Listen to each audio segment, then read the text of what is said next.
তার বৈচিত্র্য ও রহস্যময়তার জন্য আমাদের বারবার অভিভূত করে। গাছপালা, ফল ফুল ও প্রাণীর পারস্পরিক নির্ভরশীলতা যে কতটা গভীর ও জটিল হতে পারে তার এক নিখুঁত উদাহরণ হলো ডুমুর। দেখতে এটি একটি সাধারণ ফল হলেও এর অন্তর্নিহিত গঠন ও জীবনচক্রে লুকিয়ে আছে এক অভিনব বিস্ময়।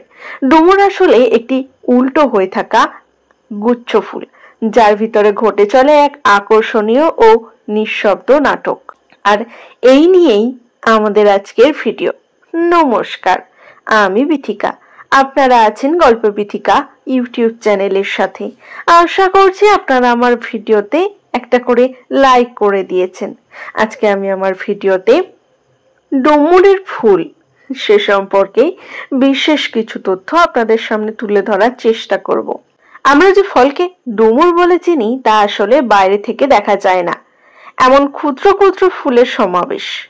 অন্য ফলের মতো ডুমুর গাছের ফুল বাইরে ফোটে না, বরং তা একটি নাশপাতির আকৃতির খোলসের ভেতরে গোপনে বিকশিত হয়।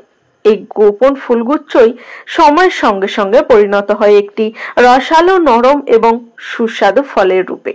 ডুমুরের পরাগায়ন পদ্ধতি প্রকৃতির আর এক বিস্ময়।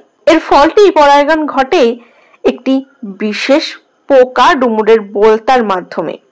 স্ত্রী বোলতা ডুমুরের ভেতরে প্রবেশ করে, ডিম পাড়ে এবং সেই সঙ্গে ফুলের পরাগের এক ডুমুর থেকে আর এক ডুমুরে বহন করে। ডুমুরে প্রবেশ করার সময় বোলতার পাখা এবং শুঁড়গুলি ক্ষতিগ্রস্ত হয়, ফলে সে আর ফিরে যেতে পারে না। ডিম থেকে নতুন বোলতা জন্ম নিয়ে আবারও সেই একই পরাগায়নের চক্র সম্পন্ন হয়।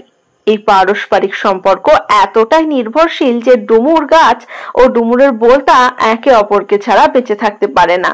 এটা প্রকৃতির সহ অস্তিত্ব ও ভারসাম্যের এক অসামান্য উদাহরণ। বোলতা ও ডুমুরের এই ঘনিষ্ঠ সম্পর্ক অনেকের মনে প্রশ্ন তোলে, তবে কি আমরা ডুমুর খাওয়ার সময় পোকা খেয়ে ফেলি? না, এই ভয়ের কোনো ভিত্তি নেই। যেমন বোলতা ডুমুরে প্রবেশ করে, তারা প্রকৃতির একটি এনজাইম ফিসিনের মাধ্যমে ভেঙে যায় ও প্রোটিনে রূপান্তরিত হয়। ফলে আমরা ডুমুর খাওয়ার সময় কখনোই কোনো আস্ত পোকা খাই না। প্রকৃতির পরাগায়নের এই বিস্ময়কর প্রক্রিয়ার বাইরে আধুনিক কৃষিতে এমন জাতের ডুমুর উৎপন্ন করা হয় যেগুলো পরাগায়নে ছাড়াই ফল দিতে পারে। বিশেষ করে যুক্তরাষ্ট্র সহ নানান দেশে বাণিজ্যিকভাবে এমন ডুমুরের চাষ হয় যেখানে বোলতা পোকার ভূমিকা ছাড়াই ফলন সম্ভব। এতে ডুমুরের উৎপাদন আরো সহজ ও সাশ্রয়ী হয়েছে। ডুমুর শুধুমাত্র একটি সুস্বাদু ফল নয়, এটি প্রকৃতির জৈব সমন্বয়ের এক অসাধারণ প্রতীক। ফুল, ফল, পোকা এবং এনজাইমের জটিল ও নির্ভরশীল সম্পর্ক আমাদের শেখায় কিভাবে প্রকৃতির প্রতিটি উপাদান একটি পরস্পর সংযুক্ত বন্ধনের মাধ্যমে একে অপরকে টিকিয়ে রাখে।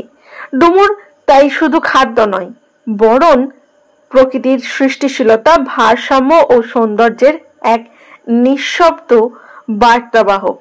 কেমন লাগলো ডুমুরের ফুল এবং ডুমুরের সম্পর্কে অজানা এইসব তথ্য জেনে? তা আমাকে কমেন্ট করে জানাতে কিন্তু একদম ভুলবেন না।